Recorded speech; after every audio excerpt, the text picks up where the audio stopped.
Welcome everyone to our Canadian Diabetes Association National Webinar Series. My name is Farah Ismail and I'm a Program Manager here at CDA, and I will be your host for today. We are delighted that you're able to join us for a webinar to learn about the importance of setting SMART goals. To start off, I would like to draw your attention to the survey at the top right-hand section of your screen. In order to better serve your needs, we kindly ask you provide us your input by completing the short survey towards the end of the presentation, and we thank you in advance for your input. Throughout the presentation, you will have the opportunity to type in the question and answer box located at the bottom right of your screen. We ask that you use this box for any questions you may have along the way, and our presenter, Claude, will be happy to answer them at the end of the presentation, time permitting. As well, we will be displaying a few polling questions throughout the presentation, and we would love for your participation in the questions to help us gauge who our audience members are. Please note your answers are completely anonymous. Also note that you're able to customize your screen to expand or collapse the screens at any time, so feel free to adjust them as needed by dragging down the bottom right-hand corner. The presentation itself will be about 40 to 45 minutes in length, and we'll have about 10 to 15 minutes at the end for questions. It's important to note that the webinars will be recorded, and they'll be posted both on our Canadian Diabetes Association website as well as our Canadian Diabetes Association YouTube channel. Now I'd like to welcome our speaker, Claude Vautour, but first let me give you a bit of a background. Claude is a health coach for the Live Well, Bien Vivre project with the Canadian Diabetes Association, a program that has helped thousands of individuals solidify their behaviors with better self-management. Claude is a graduate of the Université de Moncton with a bachelor's degree in education and physical education. He's been teaching and coaching on various levels over the past 12 years. For more information on Claude, please check out the speaker bio section to the left of your screen. So without further ado, I'd like to present to you Claude. Well, thank you very much for the wonderful introduction. I wanted to as well thank everyone, every participant for joining the call and joining the webinar. And today we're going to talk about SMART goals. But before we talk about SMART goals, let me mention to you that the action plan that we'll be using is in the resource list section at the bottom of your screen. It would be very useful for you to download it and have it either on your computer or print it out and use it during the presentation.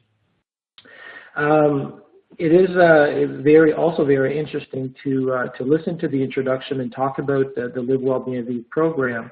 And it would be also very important to mention that the partners that decided to put this program in place about 3 years ago have been wonderful throughout this process. So we are talking about the New Brunswick government, the provincial government, specifically the Department of Health, the Medivie Health Foundation, and of course the Canadian Diabetes Association. And our focus is to help people on one-on-one consultations or workshops, and the focus is to help people improve their health, their self-management skills, and better habits that have a direct impact in their health. So while you're downloading the action plan, we are going to look at some polling questions, and the first one is, what age group do you belong to? So please answer that.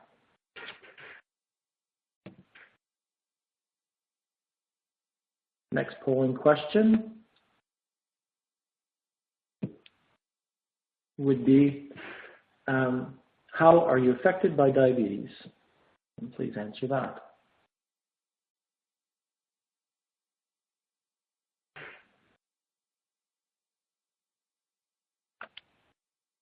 The following question, how are you participating today?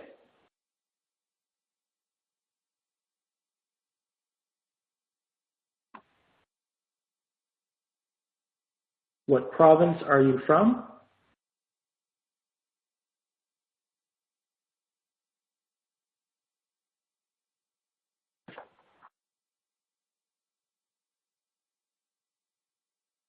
And Hopefully everyone got a chance to answer these polling questions, and we are now going to continue with the presentation. As you can see, that's my mug, my face, and we also had that introduction a while ago, but my name is Claude, and I'm a health coach for the Moncton region that is in New Brunswick.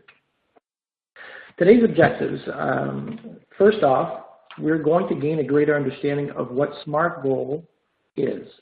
We're going to be able to identify why SMART goals are important, have the skills to create an action-based SMART goal, stay away from all or nothing type thinking or all or nothing type mindset, recognize the challenges to overcoming your goals and how to overcome them, and lastly, improve your knowledge of what a confidence scale is, which is a tremendous tool that I hope you guys are going to appreciate.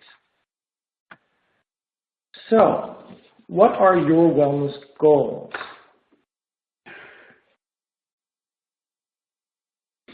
Think about what your wellness goals are, and more specifically, take some time to think about if they're result-based type goals or action-based type goals. For instance, weight loss is on a lot of people's minds and is very important for improving your health. But how much do you really control about weight loss? Or how much do you really control other issues or other result-based type things like blood sugar levels or high blood pressure, cholesterol, etc.? It's very demanding, very hard for us to build a goal based on our results. It's a lot more empowering to build goals based on our actions. So it's not focusing on weight, but focusing on actions that lead to weight loss, perhaps. Not focusing on blood sugar levels, but focusing on actions that help regulate, control, or lower blood sugar levels. So it's a lot more empowering to focus on our actions because we really do control what we do. We just can't control the outcome or the impact that our actions may have on our bodies.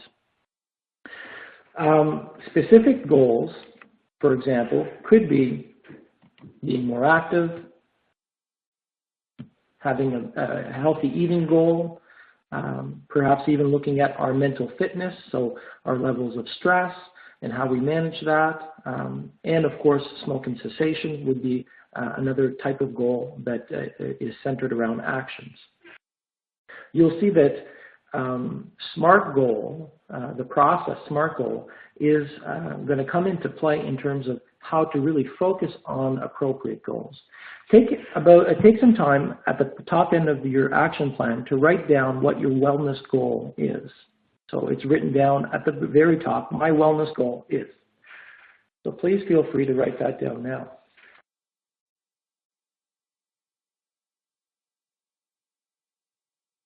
So what are SMART goals? Well, SMART goals are a tried, tested, and true process that's been around for years, that's been used in all kinds of different formats, and it's really focusing on behavior change.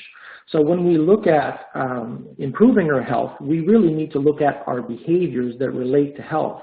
So for instance, maybe eating more vegetables, dark green vegetables, might be a very good goal, and that's a behavior. So I can choose to eat dark green vegetables or not. I can choose to eat, a portion size of broccoli instead of a plate of fries, and that I do control. Looking at how to set that up into creating a habit, that's where SMART goals really come into play. And so SMART goals are the following: specific, measurable, attainable, relevant, and timely. And we're going to go into greater detail in a couple of seconds. So why SMART goals? Well, it gives you the opportunity to really focus in on improving your behaviors.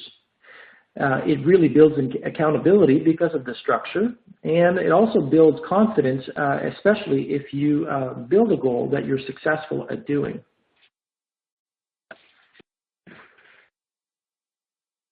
So what we mean by specific is the following. Take a moment for you to think about perhaps a goal that's centered around physical activity. A lot of people may say that, well, my goal is to be more active. But being more specific about that is really important. Now, physical activity is fantastic, But not all physical activity is applicable or of interest to everyone. So for instance, I am 36 years old, and I have never in 36 years done ballet. So I don't think, although ballet is a very healthy, healthy sport, healthy physical activity, I don't think I'm going to be picking that up anytime soon. So being specific about it is very important. Now I understand that ballet might be far-fetched. So let's take a look at walking, for example. You know, being specific about how you're going to walk is important because walking can be done in a way that's really unpleasant. For example, imagine yourself walking on a treadmill in a poorly lit room that's not really well ventilated, that has no TV, no music, and also no windows. Do you want to walk in that environment? Some people may say yes, but most people would say no. So asking questions like, what are you going to do specifically? How are you going to do it? Where are you going to do it? When are you going to do it? And of course, with whom are you going to do it? So perhaps you want to start walking in a nature park with your best friend, and you would like to do it during the day because at night you worry about falling down, and you feel that you want to walk in an environment that is safe. So these questions are really important for you to take the time to answer them.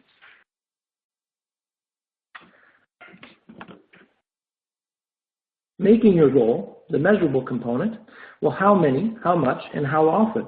It's very important to quantify or to determine exactly what the measurable are, what the standards are. And it's going to help you really understand if you were successful at achieving your goal. And each achievable goal brings you closer to a habit.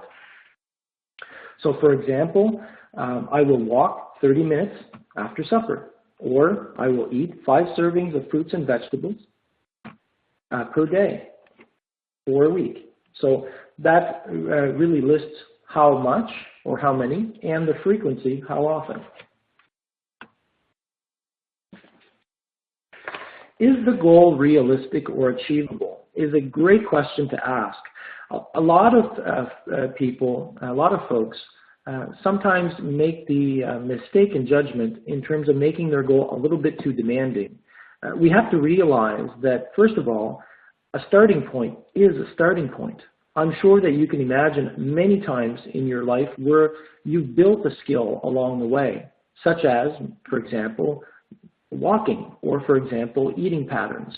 So looking at something that's attainable, something that you can almost guarantee you can achieve, will give you a lot of momentum moving forward, and along the way you may be able to build it up a little bit more. So instead of saying, well, I'm going to run 10 kilometers, and if that is really a difficult goal to achieve, perhaps it's really looking at, you know, what if I just run 1 kilometer, or walk 1 kilometer, or walk 200 meters? I know I can do 200 meters, so let's start with that, and I'll see where I'm at in a couple of weeks. Maybe I can change my goal at that point. But it's very important for us to realize that success breeds success. Once we get successful at something, we want to do it more and more and more. So it really gets contagious. As you can see on the screen, small successes can lead to big results.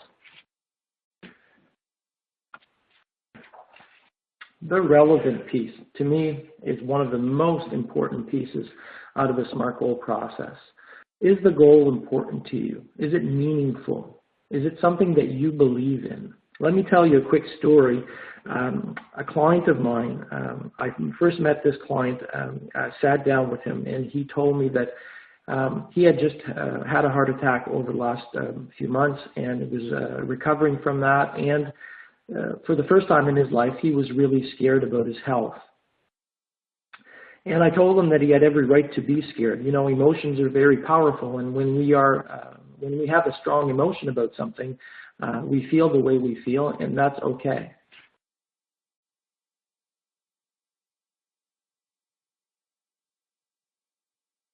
So in talking with him, I talked about what other reasons why he would want to start making some changes. And for him, he really wanted to look at improving his portion control as a starting point.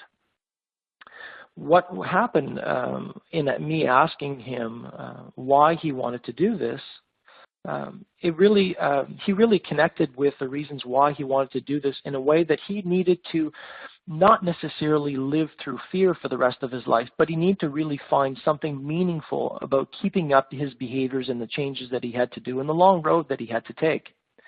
So the next week when I met with him face-to-face, he came up with a top 10 list of reasons why he wanted to make a change.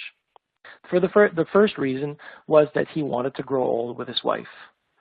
Second reason, he wanted to be approved for adoption. A little bit more background on the individual. I found out that him and his wife could not have children. He was 40 years old. He was just married 2 years ago, and he had all his life ahead of him, but he found out that they couldn't have children, and that was really important to him. The reason number 3 was really interesting. He wanted to climb this hill in Scotland. I can't remember the name of the hill, but he went to see his brother at one point in his life, and they went up this particular famous hill in Scotland, and halfway up the hill he had to turn around, and he really felt disappointed that he missed out on an important event in his life, and he wanted to relive that. The reason number 5 was that he wanted to have his own Harley. Reason number 7, he wanted to own his own bed and breakfast, and he worked at an office all day for 8 hours a day, and he told me that he had a hard time finishing his day, an 8-hour shift. So him owning a bed and breakfast would be really unrealistic unless he improved his health. I don't know if you remember reason number 3, the hill. I don't remember the name of that hill, and that's pretty much my point. The relevancy of your goal, you own that. We own that as individuals. What's meaningful to me is meaningful to me. And if I believe in that, if these are reasons that are important to me, then that's all that matters. Whether it's, hey, if I'm a little bit healthier, I'll be able to garden, or I'll be able to travel, or play soccer with my grandkids. Whatever the reasons are, these are really important and really would help an individual get through tough times, because tough times happen from time to time. Life happens. Change is not linear. It's not a one-way street, or it's not a perfect process. And so I think it's very important for us to remember that the relevancy of our goal is really what is going to make us be determined when times are tough. The next part of the SMART goal process is timely. So how long will you keep up your goal for? Now, a goal should have a beginning and an end. And at the end, there should be a pause that gives you the time to reflect on what's working, what's not, what do you want to improve, what do you feel is the right course of action, and then to reset a goal again and continue. And so when you look at a starting point and you look at making your goal achievable, make sure that an achievable goal is often linked with a more short-term goal. So maybe a week or 2, and then reproducing that goal and growing the length of the goal as you go along. The more goals you do, the more length you can have towards your goal. Here are examples of SMART goals. I will walk 10 minutes 3 days a week at lunch for the next 2 weeks. I will eat breakfast 4 days a week for the next week. Now, a lot of people would say, well, breakfast is a very vital part of the everyday diet. Shouldn't we eat breakfast every day? But perhaps that individual is in a situation where he or she doesn't eat breakfast at all, and looking at breakfast for 7 days a week would be too much of a daunting task, and eating 4 days a week is better than none. And so maybe that is a starting point for that particular person. It's a much more realistic starting point than, let's say, moving on from 0 to 7 breakfasts in a week. I'll take 10 quiet minutes to myself 4 evenings a week after supper is another great example of a SMART goal that really relates to mental fitness.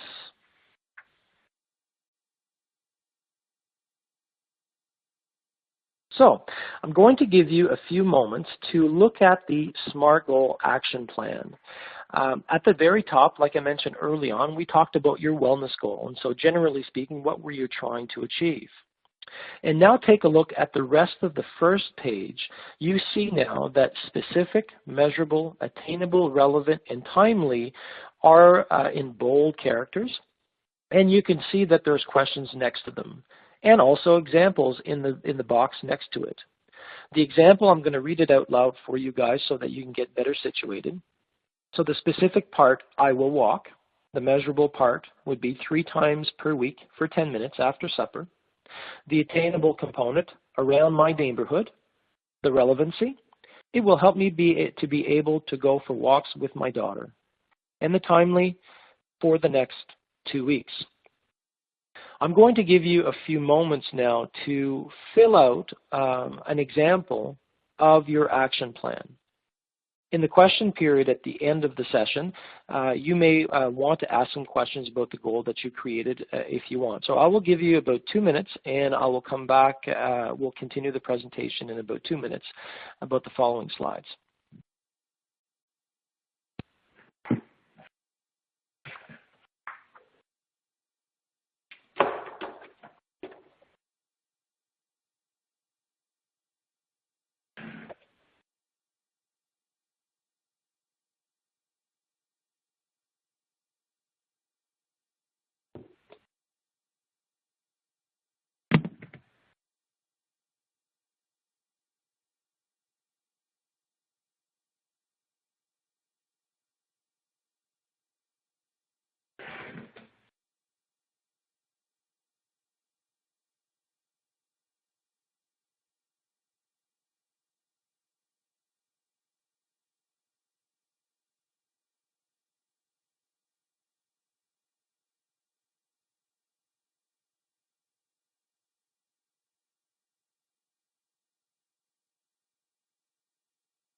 Okay, so we're going to continue. Overcoming challenges, because life happens, right? What makes it difficult to achieve your wellness goal? What are triggers of your old habits? And those questions are very important for us to ask. If this situation happens, then I will do this. Essentially, what I'm trying to say is that being very good at finding solutions to our obstacles is part of what makes us very good self-managers. Essentially, we need to be very good and very much proactive at finding solutions. Good at identifying issues that may come up, and then good at finding multiple solutions to those very issues.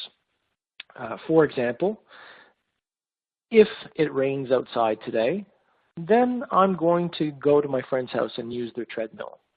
If I am invited out for supper, I'm going to take the healthiest meal option on the menu at the restaurant. Sometimes, we don't always control the situations that we're in, but thinking ahead of time is really going to help us out. Think about how you feel when you are faced with something that you cannot do, when you are prevented in achieving your goal. I bet you that most of you feel either disappointed or frustrated or angry or overwhelmed by the situation that you're in. Most people, what happens is you just walk away from it. Never mind, I'm going to do it next week. You know, I wasn't able to figure out the solutions behind this obstacle, so I'm just going to quit, and I'm going to start it again next week.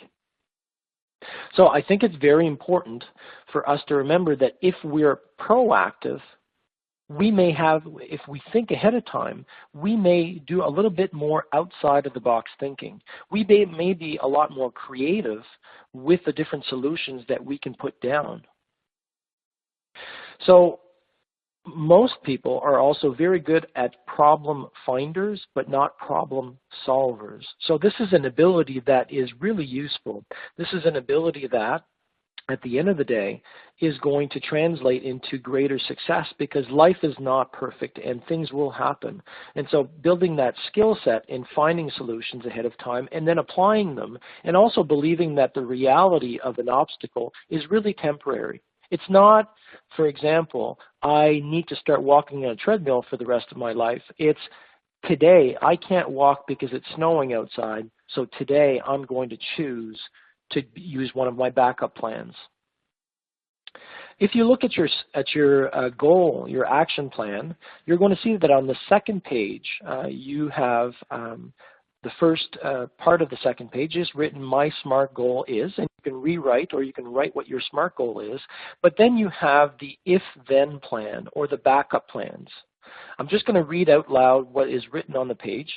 Are there times, places, things, or a feeling that may make it difficult for you to achieve your SMART goal? Make a list of potential challenges and a plan on how to overcome them. If it's raining outside, then I will go indoors to the track at the arena. Here are, I was just going to say that here are other examples of overcoming challenges and backup plans. If it rains at lunch, I will walk at the mall. If I'm running late, I will keep fruit and yogurt in the fridge to eat on my way to work. And again, if I don't have the time at night for time alone, I will wake up 10 minutes earlier and take the time in the morning. Now, most people would say 10 minutes earlier. I don't want to wake up earlier, but again, this is a moment. It's not that you have to do this for the rest of your life. You just have to do it for one time, to take that 10 minutes of quiet time that morning, and then the rest of the week falls back into place. And now our confidence ruler. I love this tool. I think it's a very, very important tool, because really, for us to be very successful at creating habits, we have to be very conscious that our behaviors need to fit into our realities. And part of our reality is our confidence in our ability to accomplish our goals. Let me tell you a little bit, another little story of a client of mine that wanted to stop smoking. The first time I met this woman, she told me that she wanted to stop smoking, and we built an action plan, a SMART goal around all that. We talked about some barriers that she may have and all that stuff. But once I started talking about the confidence ruler, I asked her, I said, how confident are you to accomplish your goal of reducing smoking or smoking cessation? And she said, actually, I'm not very confident at all. I asked her to rate her confidence on a ruler, and she said she was at a 4. And I asked her how long her goal was, and she said, well, again, it's a goal of a week. I told her that I wanted her to feel confident at a bare minimum of 7 on 10. And she told me, well, for me to be confident on 7 on 10, I'm going to have to say 3 days. So the first goal that we set together was a 3-day goal. 3 days later, I met with her again. I said, how long will your next goal be? And she said, again, if you want me to be confident at least 7 on 10, it's going to have to be a week. So after 3 days, it was a week. Then after the week passed, I met her again, and she had a really good week. So she said, I think I'm ready for a month. A month later, I met with her, and she said, you know what? I'm ready for 3 months. 3 months later, I met with her again, and she said, I'm ready for 6 months. Again, looking at her confidence level and making sure that her confidence was high throughout the process. At the end of the 6 months, I actually met her in July of last year, July 2014. She said, Thank goodness for smartphones, because I would have never showed up to this appointment, because the last time I thought about smoking was the last time I saw you. And the only reason why I showed up is that on my smartphone I had your schedule, or I had on my schedule I had you put into my smartphone, and that's the reason why I showed up. I asked her, "Are you a smoker?" And she said, "No, I'm not. I haven't thought about it, and I've done this by building my own confidence in my ability to successfully achieve my goals and successfully repeat the healthy behaviors." So in other words, linking your confidence in your ability to repeat the behavior is very critical, very key in your success of accomplishing your goals. So as you can see, the confidence ruler is at the bottom of the second page of the action plan. And it kind of lists what I just mentioned to you as 1 being very low in confidence and 10 being very high. Taking the time to think about the link between the length of time of your goal and your confidence in your ability to achieve your goal is very, very important. I think it's a tremendous visual that will help people better understand how they can be successful. We are all the same in 2 things for sure that I know. We want to be healthy. No one wants to be unhealthy. And we want to be successful. We want to be good at stuff. We want to be good at something. And so there's no better thing to be good at than managing our own health. We found that it takes 4 to 6 successful goals in succession to accomplish or to create a habit. The length of those goals, that's up to you.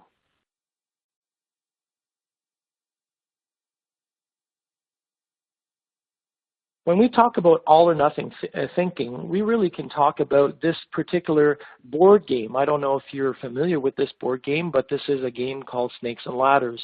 And it's a tremendously good analogy to explain that change can be difficult.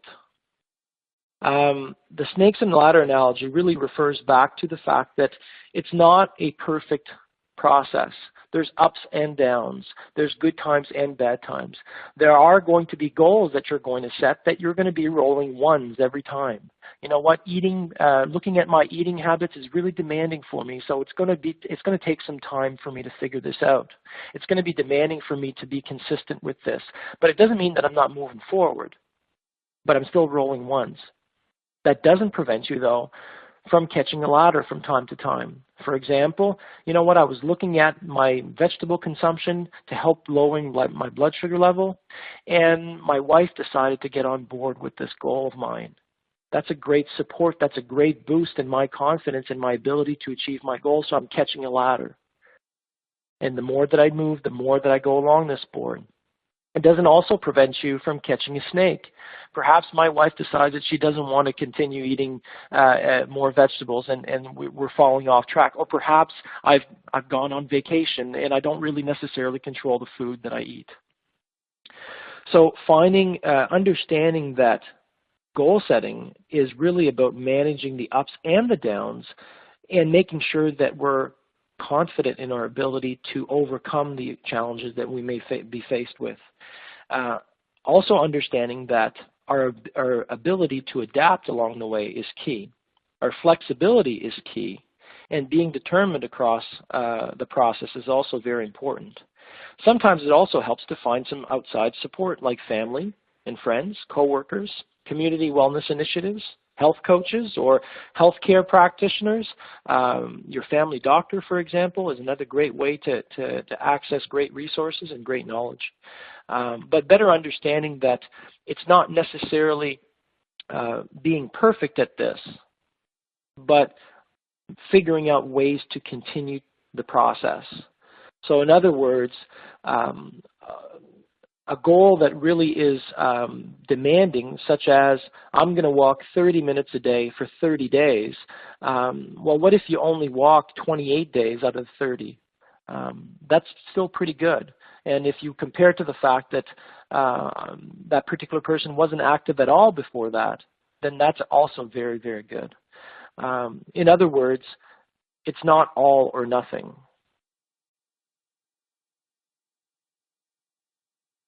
So I wanted to remind you, I wanted to first of all thank you very much for attending this webinar. I wanted to thank you and also encourage you to visit our website, livewellbienvivre.com, where you will see, you'll find some information, some videos, some different pictures of all the health coaches in New Brunswick. We are 6 in New Brunswick that cover the province.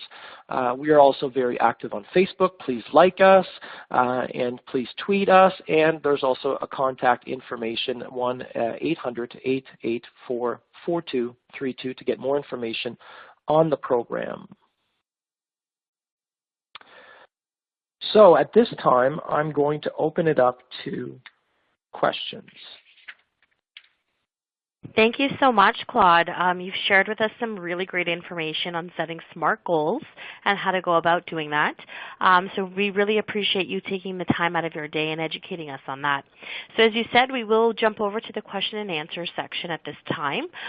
Thanks to everyone who's had a chance to send us your questions in. Claude, I'm going to just start off with our first participant here.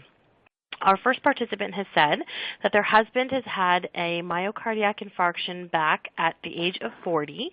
He's now 55, overweight, and just lately diagnosed with type 2 diabetes. He wants to get healthy, but hasn't made any attempts and is eating unhealthy, and he does he doesn't eat, and the participant themselves are gone in 12-hour-long shifts. So they're looking to say how they can encourage and motivate and support their significant other. Do you have any suggestions for them? Well, I don't know if anybody has listened to this particular question, but it is interesting to me, very interesting as a matter of fact, of how many barriers there are in that situation. One of the major barriers is the fact that it is so hard for us as family members to see somebody we care about do something that's not necessarily healthy, or that we not necessarily agree with, or think that they're going in the right direction. It's a very disempowering feeling to see somebody manage their health poorly, and then we really don't have the power to change. The only person that has the power to change is the person itself. But looking at a situation such that sounds so overwhelming, like it was kind of described, I would probably say that the best course of action is to really ask themselves, what do they want to do, and why do they want to do it? What are they trying to achieve? Really going back to the grassroots of this, really going back to the core of this, and finding a clear and concise purpose behind it. So tapping into their internal motivation and figuring out the best course of action. And then also realizing that there's no way to fix all of these issues right at once, but looking at maybe one change, one positive change that could have even a minor impact in their health is going to lead to more momentum, more empowering, a better self-confidence, and just an overall good feeling about improving their health, which will lead to other changes. So it may be a stepping stone or a building block over another building block over another building block. But really looking at what specifically they want to do, and more importantly, why would be the first step, in my opinion. Great. Thank you so much for that response, Claude. We'll move on to the next question from one of our participants. They said, when you mention accountability, for whom are you referring to? Is it for the individual themselves or for the healthcare provider? I think this is where some patients feel that this is punitive, i.e., they do not achieve their goals. How would you approach this? Well, accountability must start from within. Again, it's very, very hard for anyone to be accountable to somebody else if they don't believe in what they're doing. So first and foremost is to explore a little bit more in depth the reasons why the particular person, the patient or family member or anyone in our social setting, why do they want to make changes in their life, and what gains are they going to get? The other aspect of your question refers back to a punitive situation. It may be helpful to explore it the other way, and so not the glass half full, but the glass half empty. So it's, if you accomplish your goals, what are you going to gain out of it? So never mind what you're going to lose, and I'll give you a very good example of that.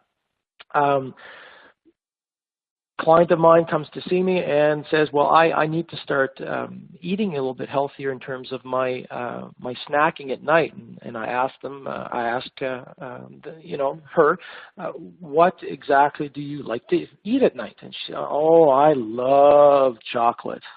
Love chocolate. So that's a pretty powerful emotion here. So if we're going to figure out something else to eat, you're obviously going to compare it to chocolate from time to time. And if you love chocolate and you feel that carrots are kind of okay, then it's really going to be about finding what are you going to gain in return for the sacrifices that you're going to do, because the love of chocolate is pretty important. So it's almost like a scale, an imaginary scale. If I'm going to tip the scale in favor of eating carrots at night, or eating broccoli, or eating something that's healthy, something that's recommended by, for example, a registered dietitian, it's obviously going to be looking at what am I going to gain out of that situation, because, yeah, it is kind of going to be hard on me because I do love chocolate. So it's by looking at what am I going to gain, what am I going, for the return in my investment, what am I going to gain out of this? And so I think that those two things would be really interesting to explore with patients or with family members or people in our social setting, of course. Great. Thanks for that response, Claude. The next question here seems to be a great follow-up to the response that you just provided us. One of our participants have said, I like the idea of creating SMART goals, and I really like the contingency plan so there's no backing out. How do you recommend keeping up the momentum after you have reached your goal? I often complete an objective and slide into old behaviors. Well, one of the reasons, or one of the good ways to continue to build on habits is to find other goals to strive towards, to keep it exciting. So part of your backup plans may be to find another external goal to help yourself. So for example, if somebody had an action plan built around being more active, specifically walking, and they had this walking event that was coming up, it's to really look for the next event that they might want to participate in so that they continue to work on themselves, but also be very conscious of the internal factors that you might be able to gain from that.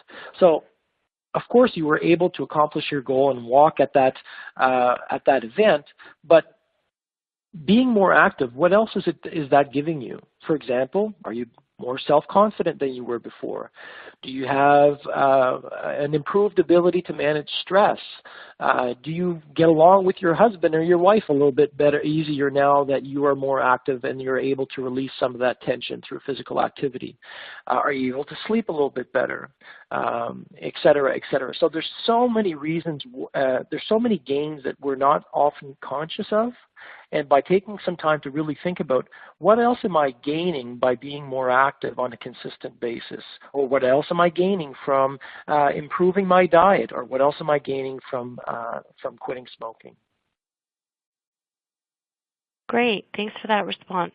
Our next participant has asked, will my diabetes be harder to control as I age? Well, diabetes is a progressive disease. I can tell you that I'm not an expert, I'm not a clinical expert, but I think that through physical activity, proper physical activity and nutrition, it does help alleviate some of the pressures of managing diabetes as you age. But that's a great question to ask your healthcare professional, specifically your family doctor, or an expert. A diabetes educator is also a very good resource if you have one in your community. To me, it's also very important for anyone to understand the concepts of managing diabetes, not just short-term but long-term. So that's a great question to ask your healthcare professional. Great, thanks for that. We'll move on to the next question. One of our participants has said, certain patients have extremely lofty goals, but they often lack the ability at the moment. How do we motivate these people the right way, and is there a right way? Well, I think the right way is their way, but finding out what's the most productive way in their reality is really where the trick lies. Sometimes breaking down goals is really productive. There's a health coach in New Brunswick that has the saying, how do you eat an elephant? Well, you eat it one bite at a time. So to overcome a huge challenge, well, you're going to take it one step at a time. And so usually talking with clients or patients or individuals about figuring out what are the steps to get to that long-term goal. So for example, let's go back to an example of physical activity. If I want to run 10 kilometers, I might not be able to achieve it right away, but it's about building towards that 10 kilometers. And also making people understand that although results are fantastic, it's not a one-size-fits-all result. It's not if I lose 50 pounds, I'm going to be okay. It's if I lose considerable amount of weight, I'm going to be healthier, but maybe if I lose 49, that's still good. Or what if I lose 55? Am I going to put on 5 more pounds to make it back to 50? It's really about the process, and it's really about figuring out how to be successful throughout that process. And one of the reasons, or one of the ways, is to break goals down. Great, thanks for that response. You did touch upon this a little earlier, and I believe it's a bit of a mixture of some of the responses you've already provided, but I will go ahead and ask the question anyway. Setting SMART goals works well for those who are ready, but what about patients who are not ready to make changes? How do you help them become more motivated to want to make the change? People that are not ready to make changes is a very interesting moment for them, because oftentimes it may be not the fact that they're not ready, but it may be the fact that they have some barriers that they need to explore. So sometimes people's unreadiness is masked behind their comfort level behind some of the changes that they might have to do. And so having somebody to explore that with them, whether it's a kinesiologist or a registered dietitian or a healthcare professional, diabetes educator, nurse, or a health coach, for example, is really important. Sometimes, oftentimes, when we sit down with people and figure out exactly how this is going to work and alleviate some of the pressures around those barriers, then they're ready to get started.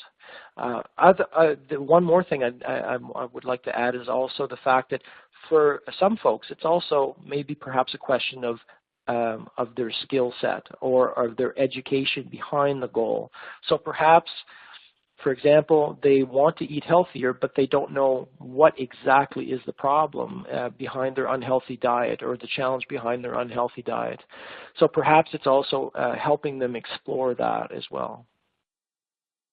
Okay, great. And we do have another question that's similar, and it relates to the success story that you had mentioned about one of your clients earlier, about that they were successful after 3 days, and then again after a week, and again a month, and then so on. But we do have somebody here that's asked, what would happen if your client said they started smoking again, or if they weren't successful after the 3-day mark? Well, there's a reason for our behaviors. This is a saying that through training of mine that I picked up along the way. There's a reason for our behaviors, and exploring the reasons why things are happening are very important. Regardless of if a client is successful at their initial goals or not, we can learn from that. I call them teachable moments. There are moments that we can learn from. So if I wasn't successful, what happened exactly, and what can we figure out so that we can be successful moving forward? So exploring some of these core issues that may be preventing us from having success. And I think it alleviates a lot of the pressure too of success versus failure. It's not success versus failure. It's, listen, regardless of what happens, I'm going to learn from this situation, and I'm going to improve. I'm going to improve the situation that I'm in. So it is a really process-based approach where it's not pass or fail here. It is, I'm going to be better and better and better and better moving forward, because I'm going to know myself better and know the reasons why I'm not successful or successful. Whether that's constructive criticism or positive reinforcement, we can learn from both. Great. Thanks so much. We'll move on to our next question. One of our participants has asked, can you have more than one SMART goal at the same time? And then they go on to say, for example, walking maybe just won't do it, so can they combine walking for 3 days and weightlifting for 3 days? Is that something you would recommend? Well, there's something to be said about taking on multiple goals. Simply for the fact that it's a lot easier for us to get overwhelmed in those situations when we're struggling with both. I often take the example of a hand that is buried in sand. If you pick up your hand, if you raise your hand from the sand with your hand open, you may start with a lot of sand in your hand, but you're going to wind up with a lot less. If your hand is closed, your fingers are closed or closed together, you're going to wind up with a lot more sand in your hand at the end of it. In other words, being focused on one thing at a time, making sure that you're comfortable in managing that one thing and then moving on to the next is a safer approach. It's an approach that we use as health coaches, focusing on one behavior change at a time. It's not necessarily a race where I just have to get everything in order as quickly as I can. It's about making sure that everything that I put down in terms of these building blocks are really stable and comfortable in my reality. But again, if you feel that those two goals are kind of connected and you see them as one, it may be just a question of looking at how to manage it as one moment. So me going to the gym and going to do some cardiovascular activity and then moving on to the weight room is kind of me going to the gym. So that would be like one goal. In my opinion, I think it's important that people realize that a goal incorporates a set of challenges and obstacles and successes and momentum, and it is hard to make changes.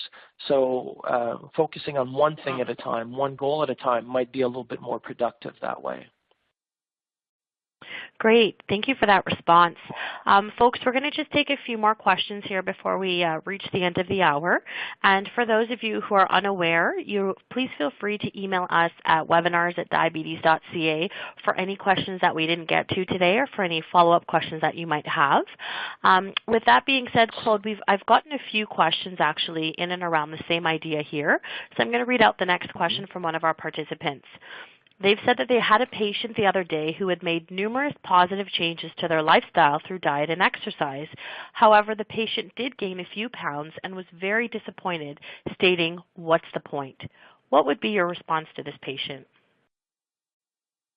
I think weight gain or weight loss is one component of health, illustrating some other gains that they might have gotten, but also illustrating the gains that are outside of the healthcare scope.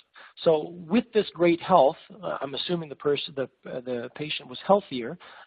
With this great health, what are you capable of doing that you weren't capable of doing before? For example, I have a client that started a physical activity goal where he really maintained his goal, but he also gained some weight. He was not very active before, and he gained, in his opinion, some muscle weight. But he was also able to cut his own grass for the first time in the last 5 years. And that, for him, was a huge accomplishment.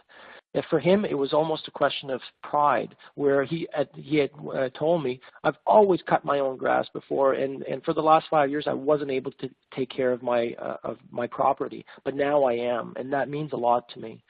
So I do understand that weight gain or weight loss, or the whole issue around weight, is really a sensitive issue for a lot of people. But connecting them to other gains that they might have gotten might change that reaction of, well, what's the point? I'm sure that particular person, in exploring other gains, would find that there's other valuable things that they were able to achieve and change in their life. Great. Thank you for that response. So we just have about 2 more questions here that we'll get to. Our next participant has asked, does it help or harm the coaching agenda to provide coachees with real-life scenarios of individuals, such as celebrities, who have tried, failed, and eventually succeeded to modify their behavior? Does this motivate most, or ought to keep it coachee specific? That's a great question. I'm gonna answer it with another question, although I know you can't answer me back. But what's more powerful, inspiration or motivation? The answer is motivation, because motivation comes from within. So looking at inspiration might be very beneficial from time to time, especially if a person really connects with them. But we can't, and I'll use my own example of inspiration, I can't be Terry Fox. Terry Fox was a great Canadian and a great individual who did tremendously unbelievable things.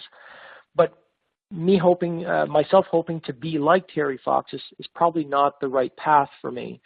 But it is helpful from time to time to be inspired by a story and say, you know what, if he could do that, maybe I can go out for a run today.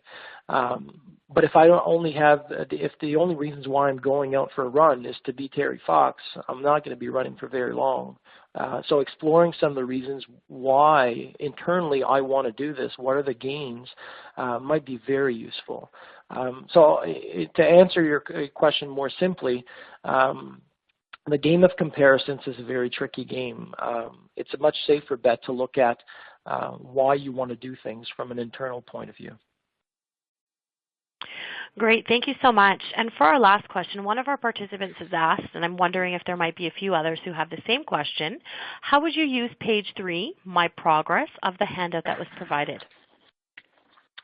Right. Thank you very much for that question. I realized once I was at the question period that I forgot to explain it, so I'm very thankful for that. Thank you, whoever asked that question. So that third page is really about checking off your progress and writing down some comments. So journaling, this is a form of journaling, is very productive and very useful.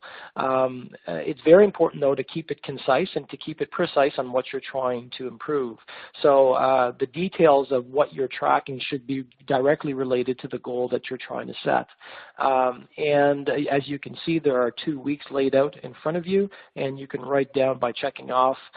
You can either write down the amount of time that you walk, for example, or the amount of portions, or the times that you had breakfast, or for example, the amount of minutes that you had quiet time to yourself. So it's really a tracking sheet that's pretty standard and that's pretty useful. Because you can reflect back and looking back at your success. So thank you for that question. Great, thanks so much. Thanks, Claude. And that concludes our webinar today, folks. I'd sincerely like to thank you, Claude, for speaking on behalf of the Canadian Diabetes Association. It has been a great learning experience. Just a reminder to all of you guys out there, our webinars will be available online on our diabetes website in the coming weeks. I wanted to send a quick thank you to all of you who participated today and to all of our wonderful volunteers who have coordinated this session. For anyone interested in our virtual health coaching program, which is something that will be new to our organization, please give us a call at 1-800-BANTING. For our CDA Expos, our registration will actually be opening up this coming Monday, June the 15th. So if you visit diabetes.ca/expos, it would be great for you guys to come and check us out. For those of you interested in any webinar sponsorship opportunities, email us at webinars@diabetes.ca. And for those of you who may have enjoyed the webinar and would like to make a donation, please email us, or you can just go directly to the website, or even call us at 1-800-BANTING. As well, for the Diabetes Charter, we do hope that you visit us at diabetes.ca/charter. All Canadians are invited to sign the charter and make a difference as a catalyst for positive change. So we really hope that you guys can participate in that. That would be great. And just so you know, although this is the final session for our webinar spring series, we will be having a series in the fall, and that's going to be beginning September 2015. So please check back on our website periodically. And if you want any information on this specifically, again, feel free to email us at webinars@diabetes.ca, and we'll provide you with the most up-to-date details. So thanks again, once again, everybody, and we hope you have a great day. Thanks for joining us.